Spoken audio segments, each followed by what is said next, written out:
Eh bien, comme je l'ai dit tantôt, le thème de mon message s'intitule « De la condamnation à la vraie liberté ». J'aimerais qu'on puisse ce matin regarder ensemble à quelques passages dans la lettre de Paul aux Romains.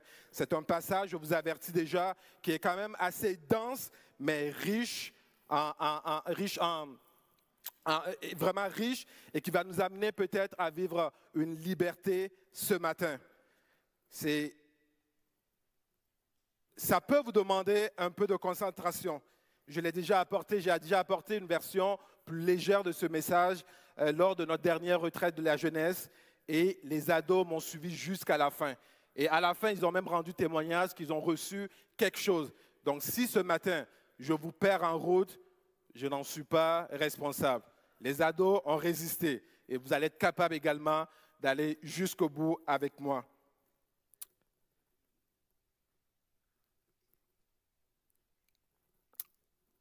On va aller sans plus tarder dans le premier passage que je veux partager avec vous.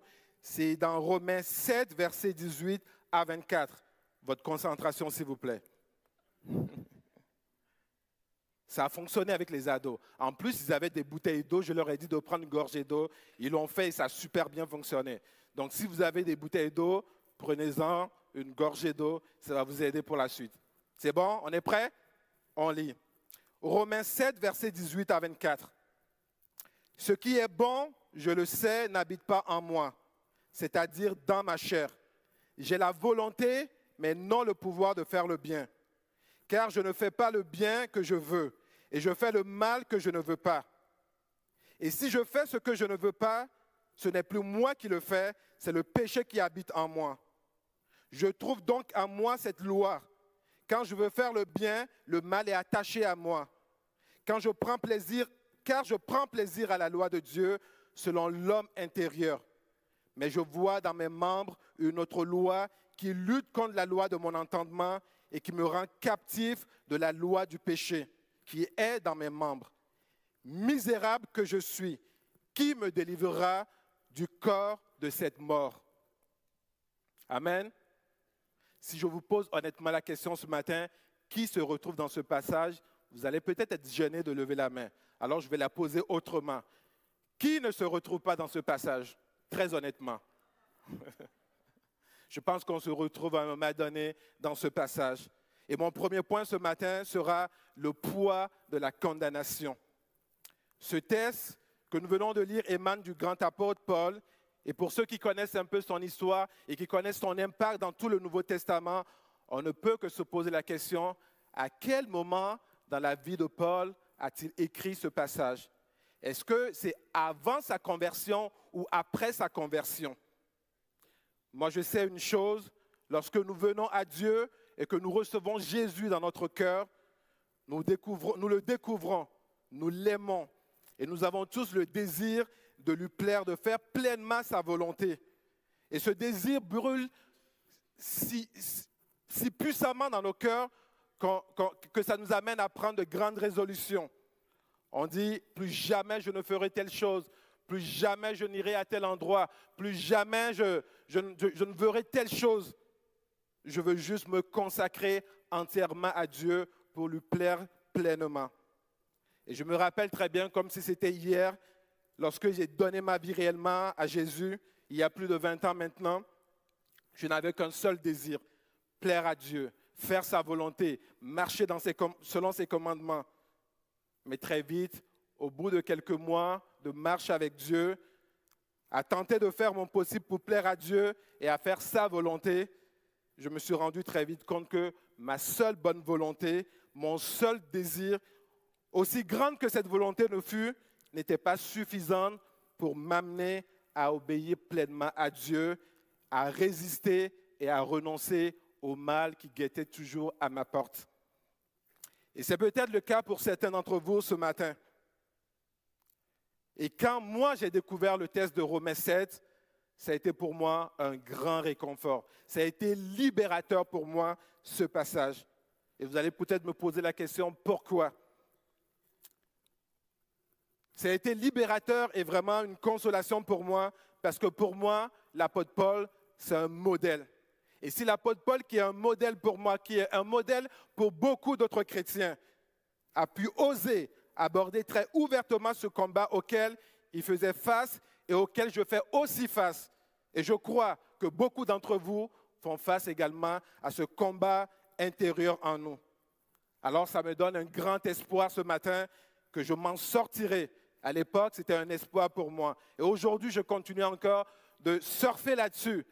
Et ça a toujours été un réconfort et libérateur pour moi. Et je crois ce matin que beaucoup d'entre nous, beaucoup d'entre vous vont avoir un réconfort, une libération ce matin qui va leur permettre de vivre pleinement la liberté que Christ nous donne. Amen. Merci mon frère. Ça m'encourage tellement. J'aimerais juste nous rappeler ce matin que Paul, en écrivant ce texte, était déjà devenu chrétien.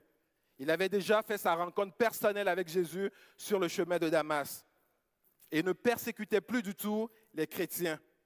Mais je crois, à la lumière de Romains 7, qu'à un moment donné, en toute authenticité, sans détour ni contour, il a dû être confronté à des luttes et à des tensions en son fort intérieur qui l'ont conduit à faire une telle déclaration, qui peut-être nous choque ce matin.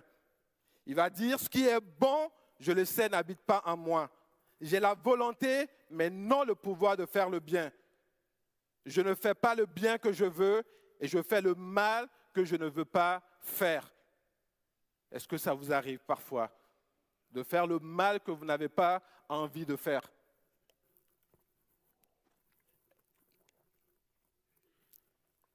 En lisant ce texte, on se demande, et on le sait, que c'est une souffrance, une misère pour toute personne qui vit une telle situation. Une personne qui veut faire du bien, mais qui fait du mal. C'est une misère. Et nous pouvons à tort penser que si nous pouvions vivre l'expérience surnaturelle de Paul, celle d'entendre la voix de Dieu, la voix de Jésus, de façon audible, comme lui il avait fait, tous nos doutes, toutes nos luttes, tous nos combats ne seraient que choses du passé. Parce qu'on a entendu la voix de Jésus, on a entendu ses instructions, on ne doute plus de la réalité de Dieu. Mais hélas, l'apôtre Paul nous démontre ici tout le contraire. Les luttes, les combats vont subsister. Ces combats vont subsister sous différentes formes, à de différents degrés, selon nos dispositions de cœur et selon notre personnalité. Question pour vous ce matin. À partir de votre propre expérience, pensez-vous que la seule détermination, la seule bonne volonté d'un être humain est suffisante pour ne pas faire le mal qu'il ne veut pas faire? Répondez-moi, il n'y a pas de piège là-dedans. Est-ce que c'est suffisant? Amen. Et si nous retournons dans le texte de Romains 7, versets 18 à 24, vous allez remarquer, si on peut, on remet le texte, vous allez remarquer 3 mots forts dans la déclaration de Paul. Il parle de la volonté ici, il parle du pouvoir, il parle de la loi, 2 lois qui s'affrontent. La loi de son entendement et la loi du péché. Et regardons ensemble de plus près la définition de chacun de ces mots. Volonté. La volonté, c'est la faculté de déterminer librement ses actes en fonction de motifs rationnels. Et seuls les humains sont dotés de cette belle faculté. Les animaux ni les objets n'ont pas cette faculté. Par exemple, les souliers que vous portez aujourd'hui n'ont aucune volonté. Ils sont là parce que vous les avez portés. Ils ne pouvaient pas dire, « Ok, moi la température est trop froide aujourd'hui, je n'ai pas le goût de venir à l'église. » C'est vous qui décidez pour eux. Et le pouvoir, c'est avoir la possibilité, les moyens physiques et matériels, techniques, intellectuels et psychologiques de faire quelque chose. Par exemple, je peux dire que j'ai la volonté de piloter un avion. Mais tout le monde sait que je n'ai pas ni la connaissance, ni la faculté intellectuelle, ni le matériel, ni l'argent pour m'acheter un avion pour pouvoir le piloter. Mais j'ai quand même cette volonté. Et ma volonté, sans le pouvoir, ne peut jamais se réaliser. Ça va rester tout simplement un beau rêve, que je vais chérir dans mon cœur. Ma volonté, sans le pouvoir, ne vaut pas grand-chose. Et dans ce que Paul dit ici, c'est qu'il fait face au péché, il a la volonté de dire non, mais pas le pouvoir. Qui est d'accord avec moi ce matin que la volonté seule, sans le pouvoir, ne vaut pas grand-chose.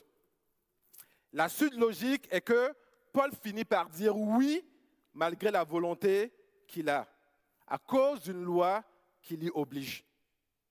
Et quelle est cette loi? Quelle est donc cette fameuse loi qui l'oblige à faire ce qu'il ne veut pas faire? Et avant d'aller plus loin, je voulais juste qu'on puisse prendre le temps pour comprendre c'est quoi une loi. Une loi, c'est un principe général jugé comme déterminant les choses, déterminant les hommes, le fonctionnement d'un ensemble. Par exemple, il y a une des lois de la nature qui est « il faut manger pour vivre » et non vivre pour manger. Vivre pour manger, c'est la loi du paresseux. On n'est pas là-dedans ce matin. La loi de la nature, c'est qu'il faut manger pour vivre. Êtes-vous d'accord avec moi?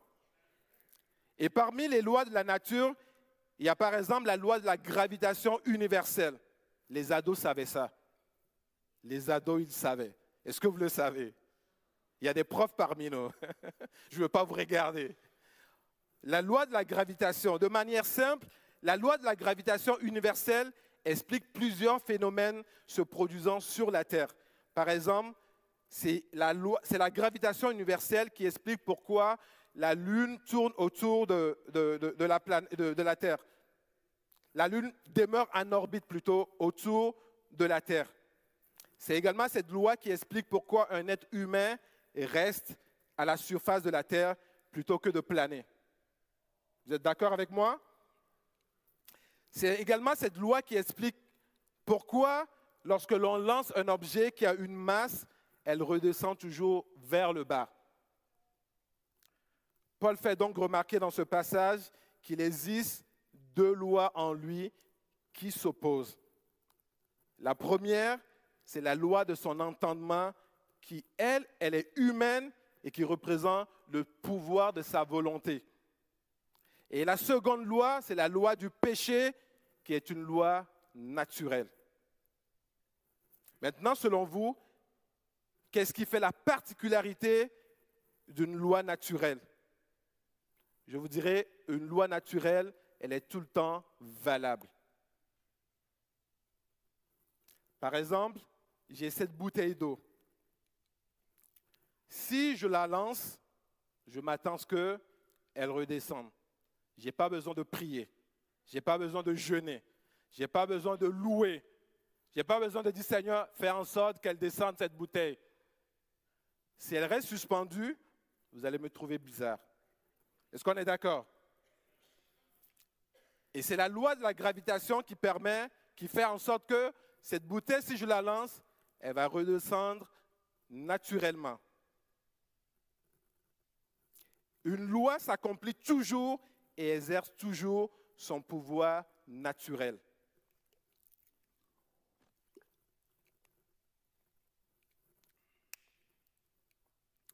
Maintenant, si une loi humaine vient s'opposer à cette loi naturelle de la gravitation, qu'est-ce qui va se passer?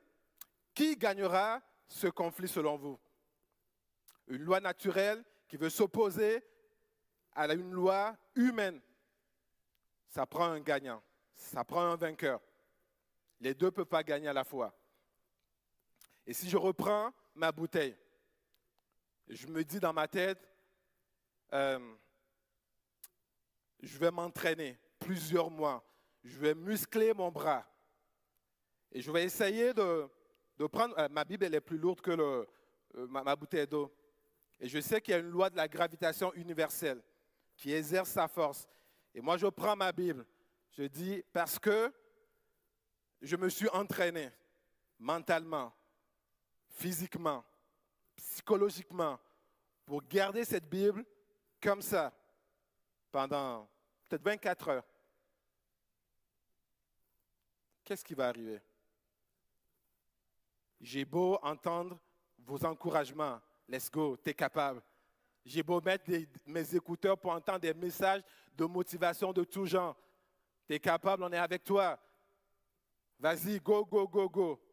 À un moment donné, je vais vous croire, mais tellement la loi de la gravitation va exercer sa force sur mon bras au bout de quelques heures. Peut-être que je vais résister 1 heure, 2 heures, 3 heures, mais au bout de quelques heures, je vais craquer. Je vais laisser ma Bible descendre tout simplement. Parce que la loi de la gravitation, qui est une loi universelle, qui est une loi naturelle, est plus forte que mon bras.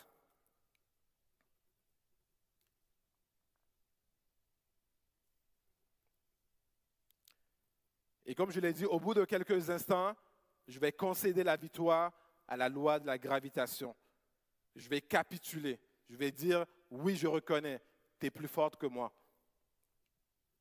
Ceci est juste une petite illustration pour vous dire que la volonté humaine seule, je répète, la volonté humaine seule ne peut jamais résister et dominer une loi naturelle. La loi naturelle ne se fatigue jamais, mais la volonté humaine peut se fatiguer, elle peut se décourager, elle peut se laisser abattre, elle peut être submergée et elle finira toujours par fléchir et tomber. Et une telle tension conduit même certaines personnes à capituler en disant « c'est plus fort que moi, je n'ai pas su résister, c'est plus fort que moi ». Et c'est ce qui est arrivé à l'apôtre Paul et qui arrive à chacun de nous lorsque nous cherchons à lutter seuls contre le péché ou tout ce qui est mal aux yeux de Dieu. Paul nous apprend ici que le péché est une loi.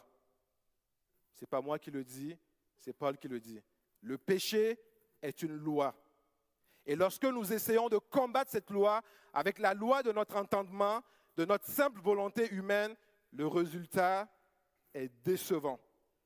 Nous échouons lamentablement et nous portons sur nous toute la condamnation et la honte qui vient avec. D'où le cri de désespoir de Paul, « Misérable qui je suis, qui me délivrera du corps de cette mort? Qui me délivrera de cette condamnation? J'en peux plus. » Paul nous donne ici une grande révélation qui a le potentiel de donner un nouveau sens à la vie de tout croyant sincère que nous sommes. Écoutez bien ceci. Si tu n'as pas la révélation que le péché est une loi naturelle, tu ne peux pas avoir non plus la révélation de la nécessité pour toi de connaître un sauveur. Et ce sauveur, c'est Jésus-Christ qui détient la seule loi capable de vaincre celle du péché. Amen. Ça nous prend la révélation de comprendre que la loi, le péché est une loi et que nous avons besoin d'une loi supérieure qui n'est détenue que par Jésus. Et lorsque vient la tentation dans nos vies, nous essayons tous de résister. Peu importe qui nous sommes, pasteurs, leaders, ados, jeunes adultes, seniors de plus de 30 ans d'expérience, 40 ans d'expérience dans la foi. On résiste tous, peut-être de façon différente, mais on a tous cette volonté de résister. On a tous cette volonté de tenir ferme. Mais je me pose la question, dans cette volonté de résister, qui est votre allié dans ce combat? Qui est votre allié dans ce combat? Qui vous permet de résister jusqu'au bout? Connaissez-vous des chrétiens ou un chrétien sincère qui se lève le matin, qui dit « Aujourd'hui, je vais me trouver quelques belles occasions pour pécher bien fort. Moi, j'ai juste le goût de pécher aujourd'hui. » Entre nous, il n'y a personne qui fait ça. On cherche même des occasions pour éviter de rencontrer le péché sur notre chemin. Mais ça vient de façon naturelle. Ça vient de façon naturelle vers nous. Et c'est à notre tour de faire des efforts pour résister, pour tenir ferme. Et dans cette lutte contre la loi du péché, Paul va dire au verset 21, Je trouve donc en moi cette loi. Quand je veux faire le bien, le mal est attaché à moi. Quand je veux faire le bien, le mal est attaché à moi, malgré moi. Et les efforts humains seuls sont louables, sont encouragés, mais ils restent insuffisants face au péché. Ils restent insuffisants face au péché. J'ai vraiment le goût de partager ce message parce que je sais qu'il y a beaucoup de chrétiens qui souffrent avec cela. Et permettez-moi de vous partager une petite expérience que j'ai vécue, une histoire d'un jeune homme qui s'est récemment confié en moi. Rassurez-vous, je lui ai demandé la permission. Il m'a dit oui, tu peux le partager à condition que tu ne donnes pas mon nom. Je ne donnerai pas son nom. Et je veux vraiment le saluer son courage, saluer sa vulnérabilité et son authenticité. Un soir, j'étais chez nous, il m'envoie un texto, il me dit « Hey Simplice, as-tu des trucs pour moi pour résister à toutes ces mauvaises pensées que j'ai ces derniers temps ?» Il dit concrètement « Aurais-tu des conseils ou des trucs à me donner pour ne pas avoir des pensées négatives? Ça me fatigue tous les jours. Parfois, ça vient et sur le moment, j'ai l'air négatif et découragé. Je vis continuellement ce combat dans mes pensées, même si je ne le veux pas. » Waouh! J'avais juste le goût de lui dire « Bienvenue dans le merveilleux monde de l'apôtre Paul. » Mais je me suis retenu. Du mieux que je pouvais, j'étais vraiment ému de compassion pour ce jeune homme-là. Et je savais qu'il était sincère. Il aimait très sincèrement Jésus, profondément Jésus. Et il voulait sortir de ses ornières. Il voulait être libéré de sa condamnation. Il a ouvert son cœur.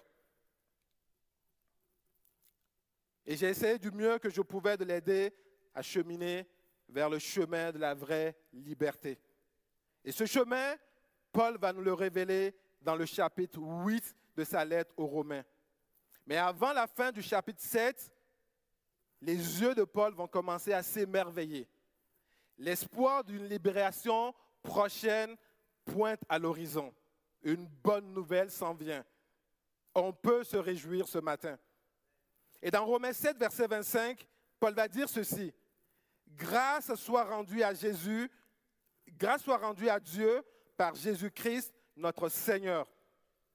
Ainsi donc, moi-même, je suis par l'entendement esclave de la loi de Dieu et je suis par la chair esclave de la loi du péché. Paul rend grâce ici à Dieu par Jésus son Seigneur, c'est-à-dire son Sauveur. Lui, il avait trouvé son Sauveur. Il rend grâce à son Sauveur et reconnaît que par lui-même, il est soumis à la loi de Dieu par son esprit et que par sa chair, qui n'a pas été régénérée lors de sa conversion, il est esclave de la loi du péché. Il y a quelque chose qui le tenait captif. Paul vient de trouver le chemin qui mène à la vraie liberté. Et il ne saurait garder ce chemin pour lui tout seul. Il savait très certainement à son époque que des chrétiens avaient besoin de connaître ce chemin. Et des siècles plus tard, nous qui sommes ici aujourd'hui, avons besoin également de connaître ou de redécouvrir ce chemin qui mène à la vraie liberté en Christ. Amen. Cela m'amène à mon deuxième et dernier point qui se trouve dans le chapitre 8 de la lettre de Paul aux Romains. La vraie liberté en Christ. Les amis, personnellement, moi je ne serais pas ici devant vous si le chapitre 8 n'avait pas été écrit dans la Bible. Très honnêtement. Ce chapitre 8, pour moi, m'a sauvé littéralement la vie. Ce chapitre 8 m'a libéré, m'a tellement encouragé, réconforté. Et j'espère que vous allez tirer quelque chose de ce passage ce matin. Amen. On va le lire ensemble.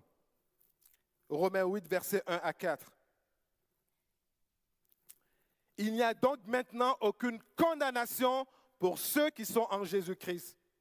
En effet, la loi de l'esprit de vie en Jésus-Christ, m'a affranchi de la loi du péché et de la mort. Je répète, la loi de l'esprit de vie en Jésus-Christ m'a affranchi de la loi du péché et de la mort. Car chose impossible à la loi, parce que la chair la rendait sans force, Dieu a condamné le péché dans la chair en envoyant, à cause du péché, son propre Fils dans une chair semblable à celle du péché. Et cela, afin que la justice de la loi fût accomplie en nous, qui marchons non selon la chair, mais selon l'esprit. Amen. Il n'y a donc aucune condamnation pour ceux qui sont en Jésus-Christ. Quelle bonne nouvelle de savoir qu'il n'y a plus de condamnation pour tous ceux qui sont en Jésus-Christ ce matin. Pour tous ceux qui l'ont reçu dans leur cœur et qui s'efforcent de vivre pour lui, jour après jour. Il n'y a plus de condamnation. Il n'y a plus de condamnation. C'est écrit dans mes notes, ils vont dire Amen.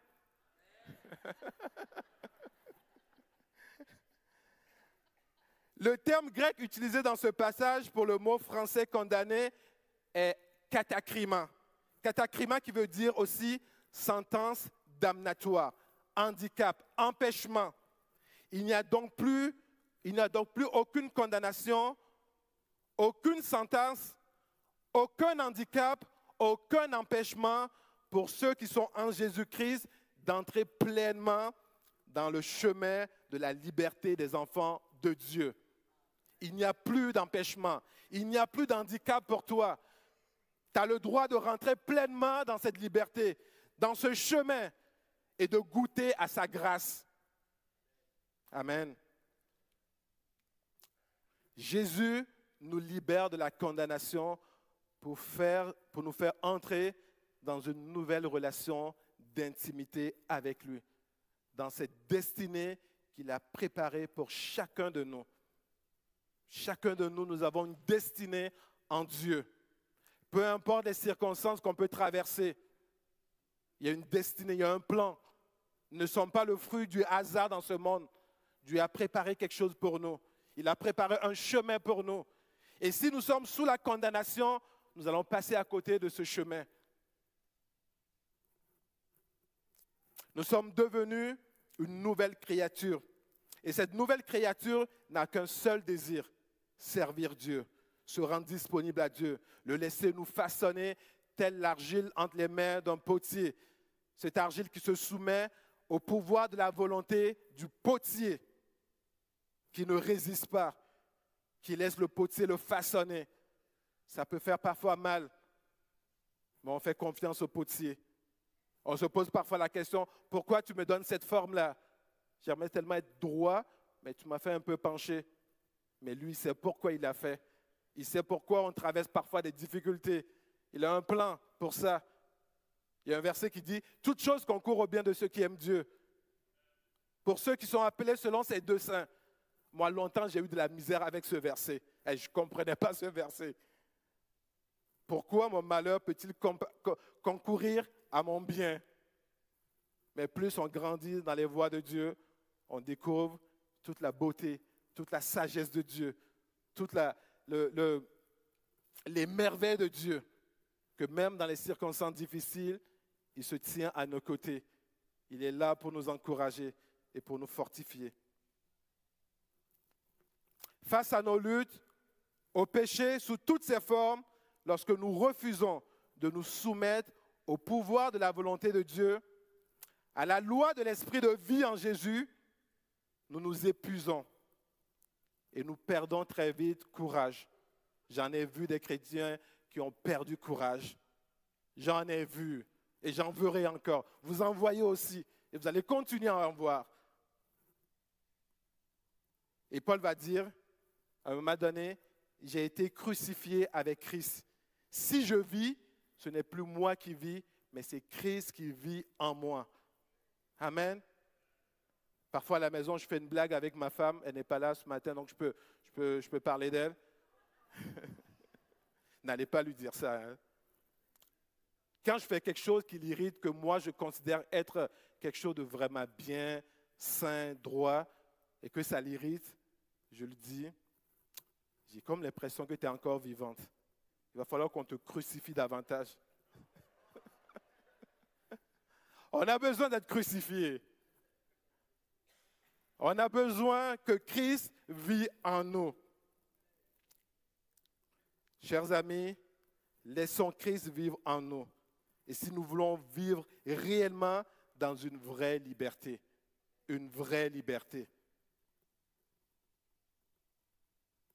c'est pour la liberté que Christ nous a affranchis. Et cette liberté nous est donnée par grâce.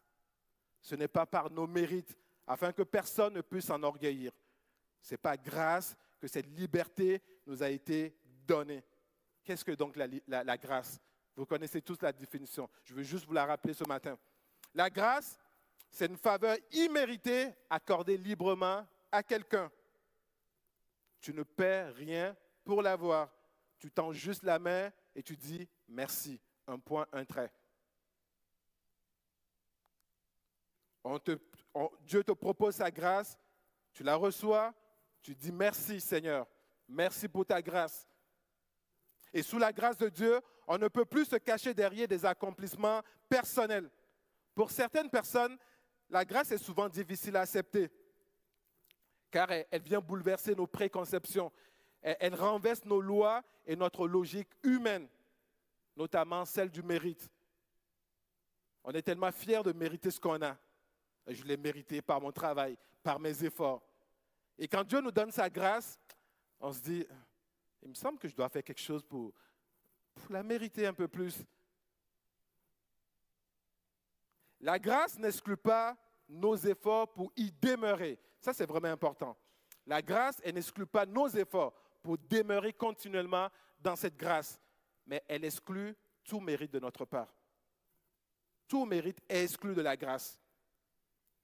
Et dans toute la lettre de Paul aux Romains, il va mettre un accent particulier sur la grâce de Dieu et le rôle de la loi dans la condamnation d'un chrétien, qu'un chrétien peut porter sur lui malgré toute sa bonne volonté. Il va écrire au chapitre 5 de la lettre aux Romains, au verset 20 et 21, ceci. La loi est intervenue pour que l'offense abondât. Mais là où le péché a abondé, la grâce a surabondé, afin que, comme le péché a régné par la mort, ainsi la grâce régnant par la justice pour la vie éternelle par Jésus-Christ, notre Seigneur. Et pour nous, sachant que là où le péché a abondé, la grâce de Dieu surabonde, certains pourraient comprendre cela mal et vouloir banaliser la grâce de Dieu. En tant qu'être humain que nous sommes, vivant dans un monde capitaliste, nous avons tendance à ne pas donner de la valeur aux choses qui sont gratuites. Plus la chose nous est donnée gratuitement, on se dit, ça n'a pas de la valeur, ça n'a pas coûté grand-chose à la personne, c'est pour ça qu'elle nous la donne gratuitement. Mais sachons ce matin que même si la grâce nous a été donnée gratuitement, elle a coûté la vie à quelqu'un. Elle a coûté la vie au Fils unique de Dieu, à Jésus, qui lui a payé le prix pour nous. Il a payé le prix de notre condamnation, afin que nous puissions avoir accès à sa grâce gratuitement. Amen.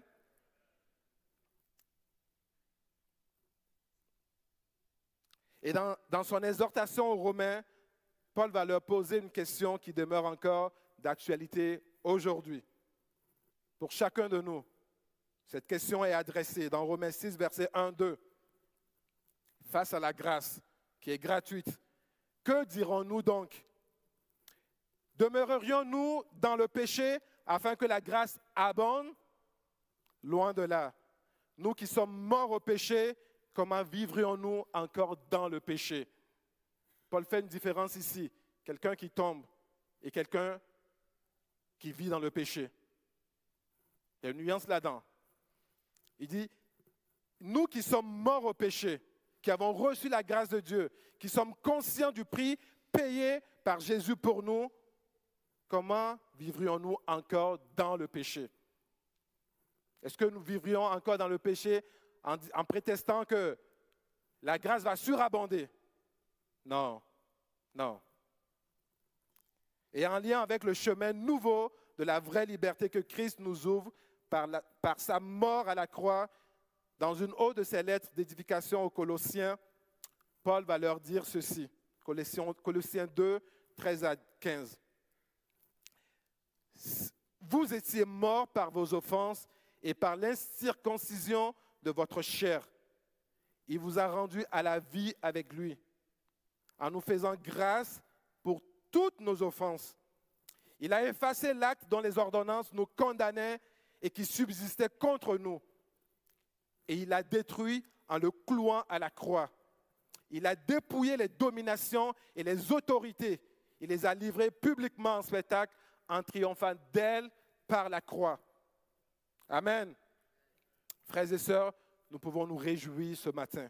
Nous pouvons nous réjouir pleinement ce matin que Dieu nous a fait grâce de toutes nos fautes. Peu importe la taille de nos fautes, il nous a fait grâce. Il dit, l'acte dont les ordonnances nous condamnaient à être livrés à la mort, Jésus a rendu cet acte caduc. Il a déchiré littéralement. Il nous a rendus libres.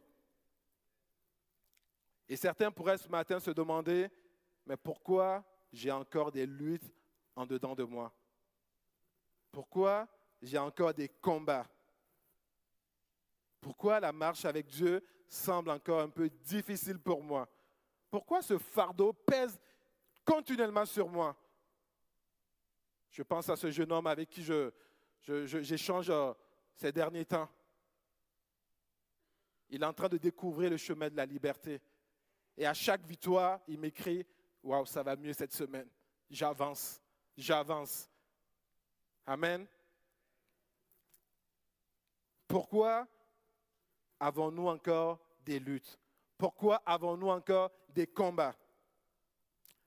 J'ai une mauvaise et une bonne nouvelle pour vous. On commence par laquelle? La mauvaise, c'est bon. La mauvaise est que, aussi longtemps que tu vivras dans ce corps mortel, les luttes et les combats, les tentations de tout genre vont rester. Mais il n'y a pas de raison d'être triste. Parce qu'il y a une bonne nouvelle à ça. Il y a une bonne nouvelle. Et la bonne nouvelle, la voici. Hébreux 4, versets 14 à 16. Ainsi, puisque nous avons un grand souverain sacrificateur qui a traversé les cieux, Jésus, le Fils de Dieu, demeurons fermes dans la foi que nous professons. Verset 15. Car nous n'avons pas un souverain sacrificateur qui ne puisse compatir à nos faiblesses. Au contraire, il a été tenté comme nous en toutes choses sans commettre de péché. Approchons-nous donc avec assurance du trône de la grâce afin d'obtenir miséricorde et de trouver grâce pour être secourus dans nos besoins, dans nos tentations, dans nos combats, dans nos luttes. Il y a un secours pour nous. Amen. Je vais inviter les musiciens à me rejoindre. L'auteur de la lettre aux Hébreux nous dit que Jésus n'est pas indifférent à nos luttes. Il n'est pas indifférent à nos tentations. Il n'est pas indifférent à nos faiblesses. Bien plus, il compatit avec nous. Il est passé par là également. Mais il a résisté. Lui seul a pu résister. Et il détient la clé pour nous. Il est prêt à nous aider si nous nous approchons de lui. Le texte va dire, approchons-nous donc de lui avec assurance. Et s'il y a une des choses que l'ennemi essaie de faire dans nos vies, c'est de nous empêcher de nous approcher de Dieu avec assurance. Il met la condamnation sur nous. Il nous fait croire qu'on n'est pas digne. On ne peut même pas s'approcher de lui. On ne peut même pas se présenter ici pour parler de lui. On est indigne. Oui, on est indigne. Mais il y a quelqu'un qui a payé un prix pour nous. Il y a quelqu'un qui a payé le prix pour nous.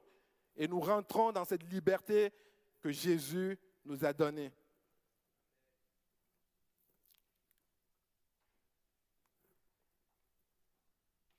Et ce matin, ce que nous voulons faire, c'est vraiment s'approcher de Dieu avec assurance afin d'obtenir miséricorde, grâce et secours. Amen. Paul va dire aux Galates ceci. Galates 5, versets 1 à 4. C'est pour la liberté que Christ nous a affranchis. C'est pour la liberté que Christ nous a affranchis. Demeurez donc fermes et ne vous laissez pas mettre de nouveau sous le joug de la servitude. Vous êtes séparés de Christ, vous tous qui cherchez la justification dans la loi. Vous êtes déchus de la grâce. Notre justification ne se trouve pas dans nos efforts personnels, dans nos accomplissements dans la loi, mais notre justification se trouve dans la grâce.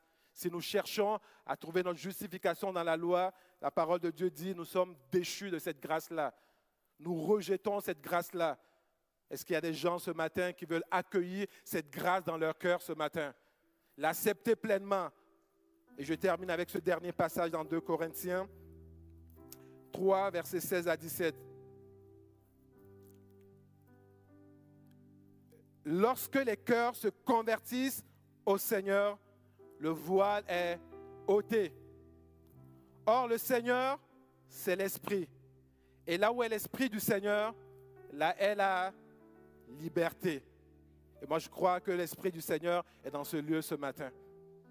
Est-ce qu'on peut prendre notre liberté ce matin et rentrer dans cette présence glorieuse de Dieu avec nos fardeaux, avec nos luttes, avec nos difficultés, avec nos additions sous toutes ses formes? Il n'y a pas de honte à cela. Nous sommes humains. Nous avons des combats. Et nous avons besoin d'un allié dans ce combat-là. Et cet allié, ce n'est pas des go, go, go, vas-y, tu es capable. Non, ça tient juste pour un temps. On a besoin d'un allié plus grand que ça. On a besoin d'un allié plus puissant que ça. Et cet allié, c'est le Saint-Esprit. Le Saint-Esprit de Dieu, qui nous révèle le cœur de Dieu, qui nous révèle les voies, le chemin, les armes que nous devons prendre pour combattre le combat de la foi, pour tenir ferme jusqu'au retour de Jésus. Et ce matin, si vous le voulez, on peut tous se lever ensemble. Et j'ai juste le goût de faire un appel ce matin. Un appel. Et alors que nous gardons nos yeux fermés pour un moment, est-ce qu'il y a quelqu'un dans cette salle ce matin qui n'a pas encore connu Jésus et dont il y a un voile qui l'empêche de voir l'œuvre de Jésus à la croix? Si tu es là ce matin et tu ne t'es pas encore converti en Christ, tu n'as pas encore donné ta vie à Jésus pour rentrer dans cette liberté qu'il offre à chacun de ses enfants, je veux qu'on puisse prier avec toi. Si tu es là, je veux juste que tu puisses lever ta main. Il n'y a pas de gêne, il n'y a pas de honte là-dessus. On va prendre le temps de prier pour toi. Et ce matin, alors que nous savons que là où est l'Esprit du Seigneur, là est également la liberté, je veux qu'on puisse tous ensemble apporter devant notre Dieu ce fardeau qui pèse sur nous, ce mal qui reste attaché à nous.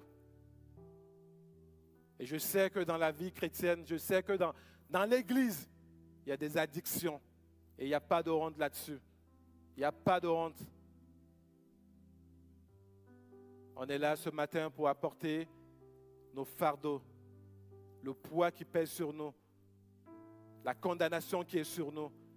Et on veut être capable de ressortir de ce lieu libre de toute chaîne, libre de tout lien, rempli de confiance et d'assurance que lorsque nous allons sortir de ce lieu, Dieu va être avec nous. Il va nous encourager. Et même s'il va nous arriver de tomber encore, il va nous relever. Il va nous fortifier. Parce qu'il est compatissant. Il est lent à la colère et riche en bonté. Alléluia. Seigneur, nous te bénissons ce matin. Nous te louons, nous te glorifions. Merci Seigneur. Merci d'être venu sur cette terre. Merci de nous avoir ouvert les yeux. Merci de nous avoir libérés, affranchis par la loi de l'esprit de vie en Jésus-Christ. Merci parce que tu fais de nous des enfants libres. Merci parce qu'il n'y a plus de condamnation pour nous qui sommes en toi. Merci parce que ceux qui ouvrent leur cœur ce matin à toi, tu les acceptes, Seigneur, dans ta maison. Et tu ôtes le voile qui les empêchait de te voir. Merci, Seigneur, parce que ce matin, tu fais tomber des chaînes, tu fais briser des liens. Merci ce matin parce que tu fais passer des hommes et des femmes des ténèbres à ta lumière. Merci. Merci parce que tu nous convaincs ce matin de péché, de justice et de jugement.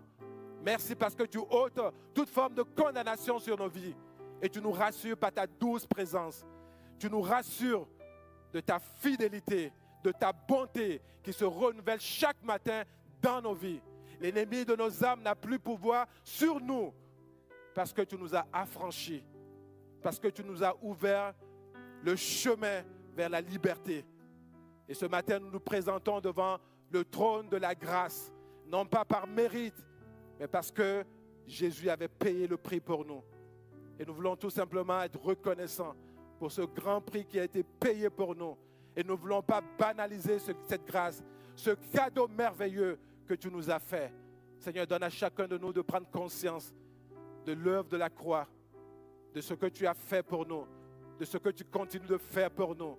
Et dans nos faiblesses, fortifie-nous, rassure-nous, conduis-nous, dirige-nous.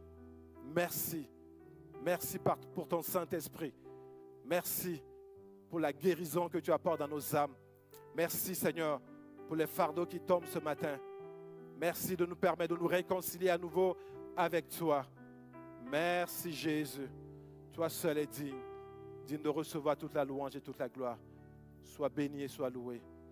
Et tous ceux qui croient ce matin en cette liberté en Jésus puissent dire un grand Amen.